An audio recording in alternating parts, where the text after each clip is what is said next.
میرے بزرگوں اور دوستوں، میری ماں اور بہنوں، میں آپ کے ان بچوں کو، آپ کے گھر میں پیدا ہونے والے ان نوجوانوں کو جو جامع مدینۃ الاسلام میں قرآن پاک کی یا دینیات کی تعلیم حاصل کر رہے ہیں، ان کو صرف ایک مختصر سی نصیحت کر کے آگے بڑھنا چاہوں گا۔ وقت کم ہے۔ میری ان تمام طلبہ کو جو نصیحت ہے وہ انگلش زبان کی ایک کہاوت ہے۔ There is a proverb in English language that ability and education can get you at the top, but it takes character to keep you there. علم کے ذریعے، کوالیفیکیشنز کے ذریعے، ڈگریز کے ذریعے آپ بہت بڑی بلندی پر پہنچ جاتے ہیں اور پہنچ سکتے ہیں۔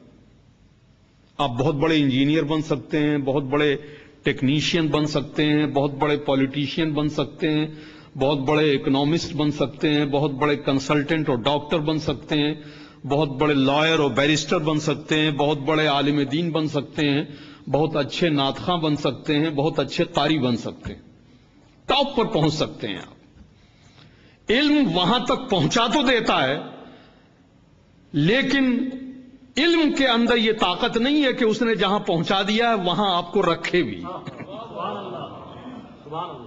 علم وہاں رکھتا کسی کو نہیں۔ علم کا کام ہے بلندی پر پہنچا دینا۔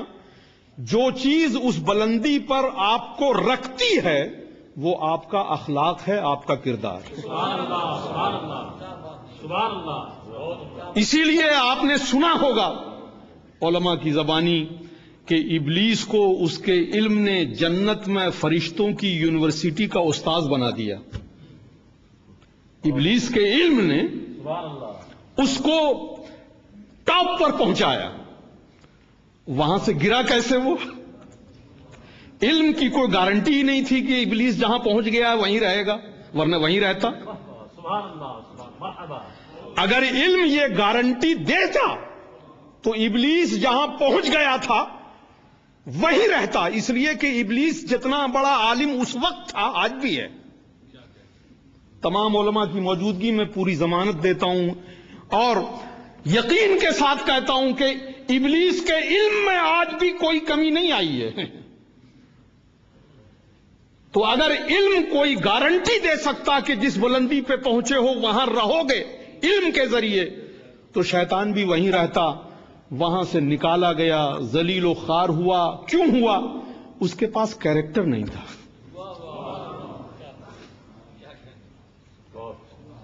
اس کے پاس کردار نہیں تھا۔ اگر کردار ہوتا تو تکبر نہ کرتا، چونکہ اچھا کردار تکبر کو پسند نہیں کرتا۔ جو لوگ صاحب کردار ہوتے ہیں وہ تکبر نہیں کرتے۔ تو تکبر اس نے کیوں کیا کہ وہ کردار سے خالی تھا۔ اس لیے تمام طلبہ سے، مدینۃ الاسلام کے طلبہ سے خصوصاً، and I will extend this message to all our students, whether they go to Sufa school or they go to any other local school, whether they are going to a university or a college or other research institutions, they should remember that education and profession and skills can get you at the top, but you may not stay at that peak unless you hold character, unless you hold kirdar, morality, spirituality, ethical values۔ تو یہ میں چاہتا ہوں کہ ہمارے نوجوان اس بات کو سمجھنے کی کوشش کریں۔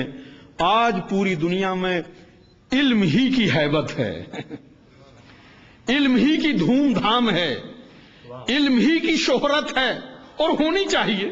علم چیز ہی ایسی ہے، اس سے انکار نہیں کیا جا سکتا۔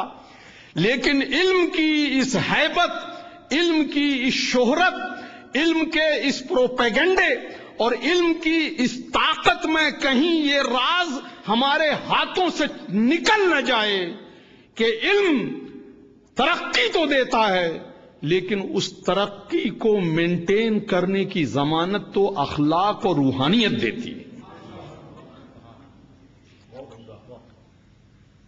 میرے بزرگوں اور دوستوں، دوسری بات یہاں یہ عرض کرنی ہے کہ جامع مدینۃ الاسلام یا صفہ اسکول یا مسجد طیبہ یا دوسری مسجدیں، مسجد فیض الاسلام، مسجد غوثیہ، جتنی بھی مسجدیں ہیں آپ کی اس ملک میں، جتنے بھی ادارے ہیں آپ کے اس ملک میں، آپ ان کو بچانے کی کوشش کیجیے. بے شک آپ ان اداروں کو اپنا سپورٹ دیجیے، آپ ان اداروں کی مدد کیجیے. جامع مدینۃ الاسلام یہ قائد اہل سنت حضرت علامہ شاہ احمد نورانی صدیقی رحمۃ اللہ تعالی علیہ اور مفکر ملت حضرت علامہ ارشد القادری رحمۃ اللہ تعالی علیہ کی یادگار ہے. آپ اس ادارے کے ساتھ تعاون کیجیے، اس لیے کہ دنیا میں کوئی قوم افراد سے زندہ نہیں رہتی ہے. دنیا کی قومیں اداروں سے زندہ رہتی ہیں. دنیا حضرت عمر کو عمر دی گریٹ کیوں کہتی ہے؟ آپ نے کبھی اس پہ غور کیا؟ حضرت سیدنا فاروق کو فاروق اعظم کیوں کہا جاتا ہے؟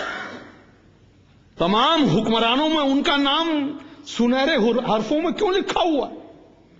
اس لیے کہ it was the period of the Khilafah of Hazrat Umar radiyallahu ta'ala anhu when all our institutions were established.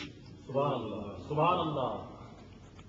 Darul Ulooms, madrasas, judiciary, treasury, transport system, the system of communication, prisons, cantonments, military training colleges for the training of imams and huffaz. Hazrat Umar radiyallahu ta'ala anhu is unique in this particular respect that during his khilafah of 12 years, he established all those institutions that are fundamental for the life of the community. حضرت عمر رضی اللہ تعالیٰ عنہ نے اپنے زمانے میں وہ ادارے قائم کر دیے کہ جس کے بعد اسلام اور مسلمانوں کو دنیا مل کر بھی فنا کرنا چاہتی تو فنا نہ کر سکتی. ان اداروں کا تصور قرآن میں ہے، ان اداروں کا تصور اور پیغام حدیث میں ہے، سنت مصطفیٰ میں ہے. ان اداروں کا آغاز حضرت سیدنا ابو بکر صدیق رضی اللہ تعالی عنہ کے زمانے میں ہو چکا تھا، لیکن ان کا صحیح طریقے سے اسٹیبلشمنٹ حضرت فاروق اعظم رضی اللہ تعالی عنہ کے زمانے میں ہوا. تو institutions guarantee the life, dignity and honour of a community. A community without institution is vulnerable. A community without institution can easily be disappeared, can easily be disintegrated. تو اگر ہم نے یہاں زندہ رہنا ہے، اگر آپ کا یہ جذبہ ہے کہ اسلام اس ملک میں زندہ رہے، اگر آپ یہ چاہتے ہیں کہ ہماری اولاد مسلمان رہے، اگر آپ یہ چاہتے ہیں کہ یہاں اذانیں ہوتی رہیں، میلاد ہوتا رہے، 11ویں شریف ہوتی رہے، معراج مقدس کی یاد منائی جائے، قرآن کی تلاوت ہوتی رہے، تو میرے دوستو یہ کام صرف نعروں سے ہو سکتا تو فاروق اعظم نے صحابہ کرام سے نعرے لگوائے ہوتے. صرف اگر یہ کام صرف پروٹیسٹ سے ہو سکتا تو حضرت فاروق اعظم نے صرف پروٹیسٹ میٹنگ کی ہوتی 12 سال تک، مظاہرے کروائے ہوتے، اسٹرائک کروائی ہوتی، جلوس نکلوائے ہوتے، اور یہودیوں اور عیسائیوں اور اسلام کے دشمنوں کو گالیاں دی ہوتی. صرف آپ نے اس کے علاوہ کوئی کام نہ کیا ہوتا.